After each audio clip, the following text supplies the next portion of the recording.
Governor Doug Burgum joins me, and we have, well, obviously the pandemic has been taking all of our attention.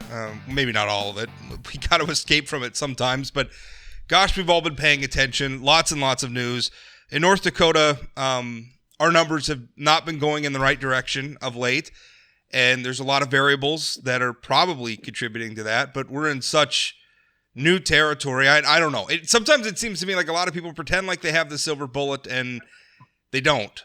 I don't know that there are any silver bullets in this situation. I think we're all just trying to do the best we can. Anyway, the most recent news is the state health officer for the state of North Dakota issued an order which would have made it a Class B misdemeanor under the law if an individual had broken quarantine.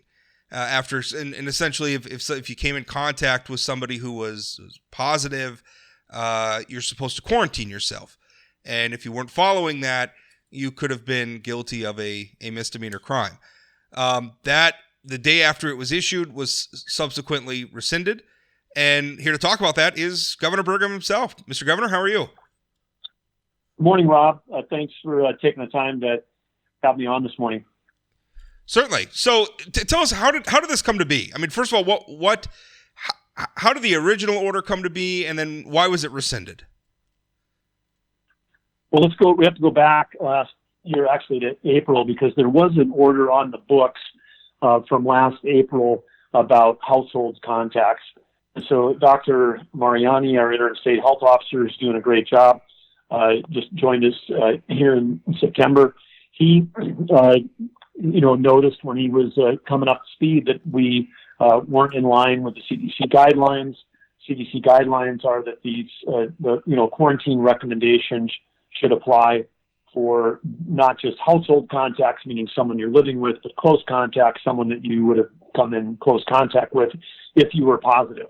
And so he wanted to align those two things. And I guess I have to take accountability. You said in your column yesterday there was a miscue on this. I would have to say that's accurate because we felt like this was something that was on the books, kind of like, hey, if someone drives 30 miles over, 40 miles over the speed limit when you're intoxicated, then there are rules and penalties to protect public safety and protect those individuals. But if someone's driving, 2 miles over the speed limit, people aren't worried about going to jail or aren't worried about big fines if they're driving 2 miles over, because even though there's a misdemeanor law in the books, it doesn't mean it's applied. And even though we've had the misdemeanor in there, partly because of state law, we had looked at, could we make a misdemeanor an infraction? But the way state law is written right now, and this is something we should work with the legislature when they come back to, give the state health officer the opportunity to have something less than a misdemeanor as part of a gradient on potential egregious misbehavior. But we hadn't used it in terms of the pandemic, and so it wasn't a tool that we were using. And so I would have to just say it didn't flag for me personally that by extending it to match the CDC guidelines that we were going to have a firestorm of reaction that we did. And so that was a miscalculation on my part, but also I think we also need to take accountability that we didn't communicate well, that A, this was already on the books, and B, it hadn't been used. And I think I've said almost every day, every day and every time we've had a press conference that we have in North Dakota, our strategy is light touch of government and strong reliance on individual responsibility. And now we have to expand that. We got a strong reliance on local leadership, because fighting this pandemic is going to require local execution and local leadership. Yeah. But having said that, I have to own the miscue. And then we talked to Dr. Mariani the next day, and we said, look, our goal here is compliance. We want to get as much compliance as possible, and to get compliance, we have to have public support. And the public was really focused on the penalty, as opposed to focusing on either our rising numbers or just the common sense understanding that the virus moves from people to people. So one of the ways that you slow down the spread or flatten the curve, which we've been talking about, is that people that are positive stay away from from other people, and people that have been in close contact with positives are sometimes the likely ones to be next infected, so they should stay away from other people. So it's just a common sense, practical thing. Everybody understands that that's the way you slow the spread. So the state health officer still has the ability, and the public should know. I mean, we're still following the CDC guidelines. We're still recommending strongly, particularly in counties where we've got these positivity rates that are now above 10%, that if people are positive or they've been in close contact or household contact with a positive, that they should practice the guidelines, which is to isolate if you're positive and quarantine, keep your distance from others, socially distance from others if you have been in close contact. So we're still, the guidelines were still there. And then if we do have, the egregious behavior, if you will, and this would be an example back, some of these rules would date back to other pandemics. Take Ebola, for example. If somebody that was, infectious with Ebola, wanted to walk into a crowded public space, a bar, a restaurant, a casino, a school, there needs to be enforcement capability, and the state health officer is an officer. There is a regulatory law enforcement part of that role where they have the ability in Century Code to be able to protect the public if someone represents a danger to themselves or others. Yeah. And so those are still there. So it still has the ability for, if there's an individual egregious behavior, the state health officer can still do what needs to be done. But we rescinded it, removed the whole blanket thing, because it wasn't a tool we were using and it wasn't a tool we intended to use. And so pleased to remove it. I just want to interject there because I want to make sure that I'm understanding this correctly.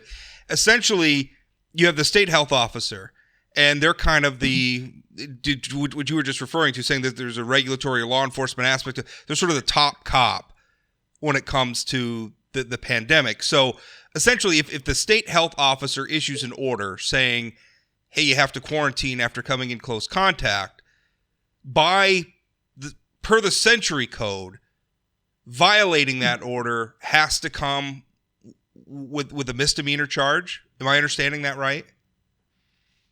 Yeah, the way it's set up right now, there wasn't a way for us to say, hey, that comes with it's an infraction instead of a misdemeanor, which is another reason we just said, hey, well, we're not using the misdemeanor. We're not using that as a tool. So let's just rescind those orders and get focused on, A, we've got increasing cases, and B, we got to work with communities to find ways that people will seek compliance and get people to stop focusing on the potential penalty, because it wasn't a penalty. It wasn't anything we had used, even though it's been available since April. We hadn't used it at all in that sense, and so it's not something we intended to. Again, I've said all along, we're for things that increase compliance, and compliance is going to come when individuals and communities step up and make decisions about how they want to slow the spread in their communities.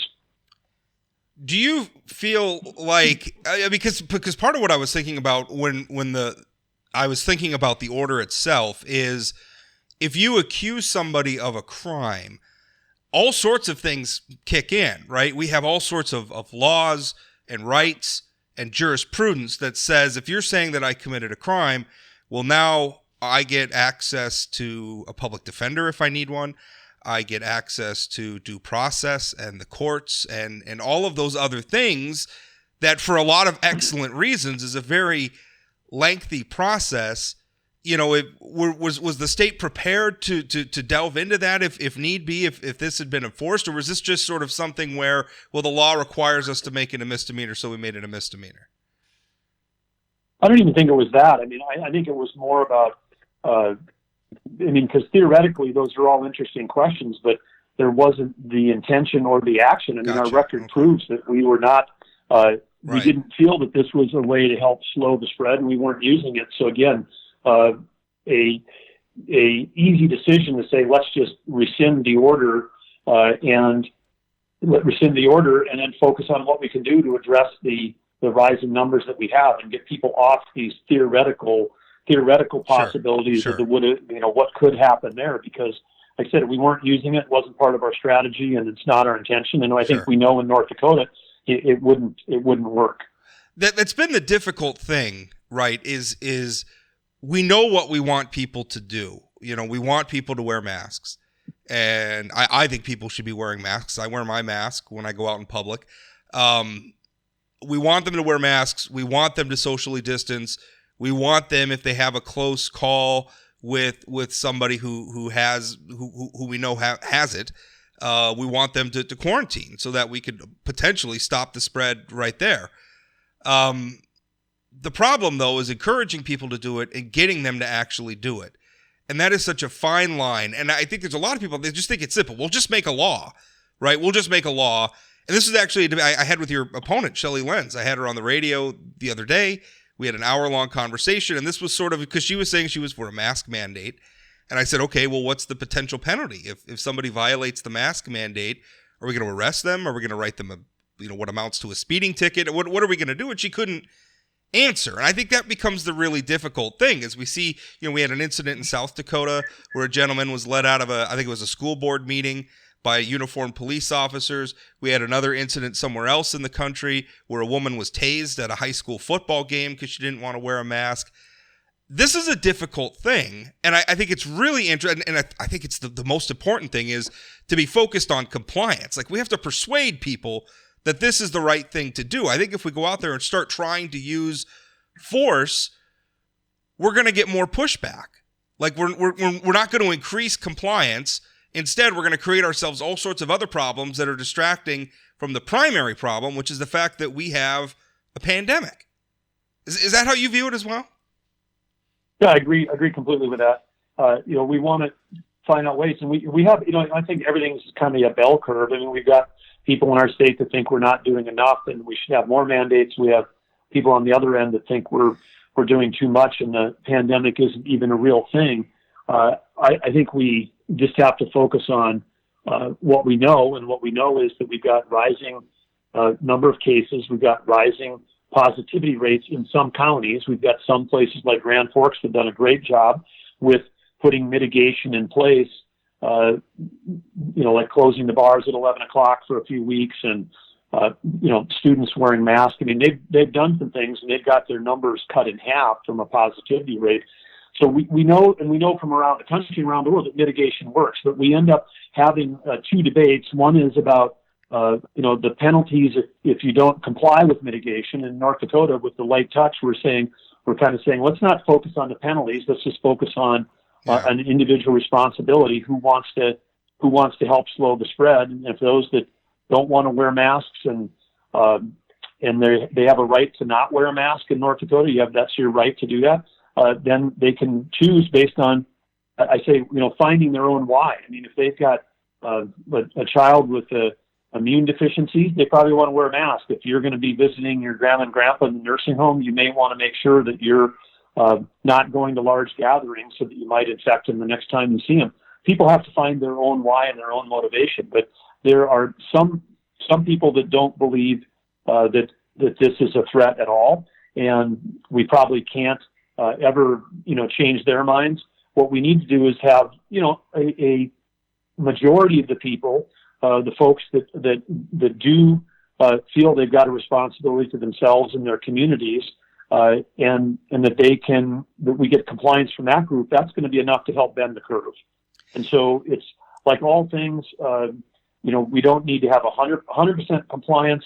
Would slow the spread faster. I mean, that's just a given. The virus can only transfer from people to people, but we can bend the curve with higher amounts of compliance. And again, we want to do that because people in North Dakota are doing it because they think it's the right thing to do. Because we know that the government telling people to do stuff in North Dakota doesn't work. We just know that. So then that's never been the plan, and it's from the start. It's one of the reasons why we're one of the most open states. It's one of the reasons why we never had a shelter in place. It's why we never had a mask mandate. And it's why our schools are back open again. Our universities are open. Our businesses are open. And so it's one of the reasons, and we've taken this path and it's been effective for North Dakota. We would like to get people focused on the path that we've been on again and not get off of the theoretical debates about enforcement, and get back to doing what we need to do to help protect the vulnerable people in our state. We have about 5 minutes left, and I just wanted to ask you, obviously our numbers in North Dakota have been rising in recent weeks. Why do you think that is? I'm just a Yahoo columnist. I personally, and I'm speaking from absolutely no epidemiological expertise, it seemed a lot of times North Dakota can be behind the curve of the rest of the nation. You know, we're a very rural state. We're very spread out. We're a long ways from a lot of the major population centers. Sometimes things just come to us slower. Part of it feels like we're riding a wave that maybe other communities in the country rode earlier, and it's just now sort of crashing on our shores, so to say. And two is just that we open the schools. You know, the K through 12 schools in North Dakota have over 100,000 students. You add in all the staff and the teachers and the administrators and all the parents who are showing up at the schools, and you know, everybody's doing their best to socially distance, but you know, that has an impact. You open the schools, we open the colleges, which is another almost 40,000 students plus again staff, administration, faculty. Is it just those things? I mean, those why our numbers going up? Well, I think it's two things, Rob. And again, you're accurate in terms of the I'll call it the regional aspect of this. You know, it hit hard in the Northeast first, then it went to the South, then it went to the Southwest. We had a very easy time of it here in the Midwest, the Upper Midwest, the Upper Great Plains. But now, when you take a look at Nebraska, South Dakota, Montana, well, Minnesota's even having a tough time. Yeah. Yeah, so and the numbers are going up, and they're going up, regionally. So we're in that context, but you're also accurate that we knew we were taking on, more potential risk of infection when we add more transmissible moments. And a transmissible moment, of course, is when people are, in contact with each other. And as you said, when you take 120,000 school kids plus 15,000 staff and faculty, plus all the parents, plus universities. I mean, that's not a little bit like turning the dimmer switch up a little bit. When you go back to school, you're really driving up the transmissible moments. And so I'd say, here we are in September, so far so good. I mean, we haven't had a huge school-related outbreak yet. The universities had sort of high counts initially, and they've come down a little bit. University towns like Grand Forks. So there's a lot of positive things that I see happening, but then it seems to have also moved, kind of down I-94 and started in Fargo. Then, earlier this spring, now we got Burley, Morton, Stark, McKinsey, Williams. It's kind of moved west a little bit, and we just have to work our way through this. And it's these aren't some of these mitigation efforts that we talk about aren't like for the rest of our lives, because on the horizon, you've got other mitigation. I mean, if there's a vaccine that works for people that are 70 and older, and that we could give to everybody in a long-term care facility, that could be a huge life-saving measure, which then would require the general public to do less mitigation. If we get these $5 highly accurate 15-minute tests, those are the kind of things that could be used, I would say commercially, to whether you want to fill a stadium for a concert or a football game or whatever it is. Those things haven't been tools that we've had, but they're things that are like on the near horizon in the next couple of months. And so I know there's a lot of fatigue. Maybe I'll even call it emotional grief that people have, because whether it's the loss of spring prom or graduation, or things aren't the way they used to be. I think there's a lot of emotional stress that's occurring. You throw in financial and job stress. Then you throw in a presidential election on top of it. I mean, this is a very dynamic and challenging operating environment for any leader, a school board leader, a mayor, a legislator, because people's emotions are really on edge, and we want to keep driving the North Dakota ship down the middle with data, making sure that we're doing our job to keep the economy open. And keeping our kids in school. We really want to get our kids back in school 5 days a week, not part-time, 5 days a week. We think now that they'll have less transmissible moments if they're cohorted with their other students in class. They go home, they go to school. If we have them in school 2 days a week, on the days they're not in school, they might be with grandma and grandpa. They might be in childcare if they're younger. They might be at the mall. I mean, they could be having a lot more transmissible moments. So we want to get back to 5-day in-person school. And so we want to be the most open, most functioning. We're excited that we've got a 4.8% unemployment rate, one of the lowest in the nation.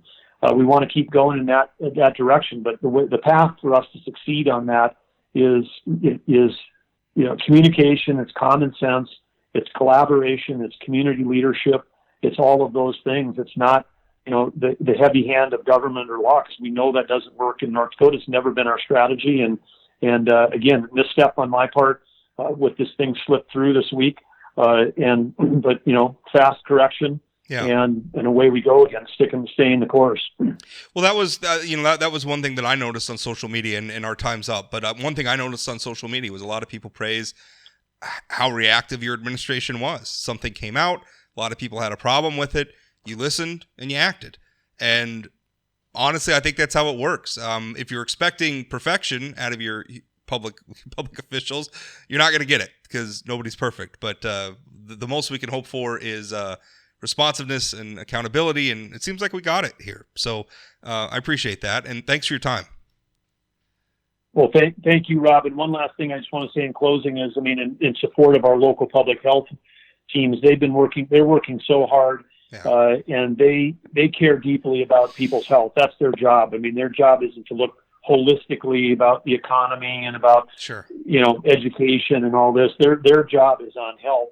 And they know that by people, quarantining or isolating, if you're a positive close contact, that's one way to slow spread and save lives. So they care deeply about that. And we want to make sure that we're continuing to support them and the important work that they're doing going forward too. And so again, we want to. This is balance. We're all in it together, and I appreciate what all the local leaders are doing in their own communities, because it's a very, very difficult time to be a leader, to be an elected leader or appointed in any of these roles.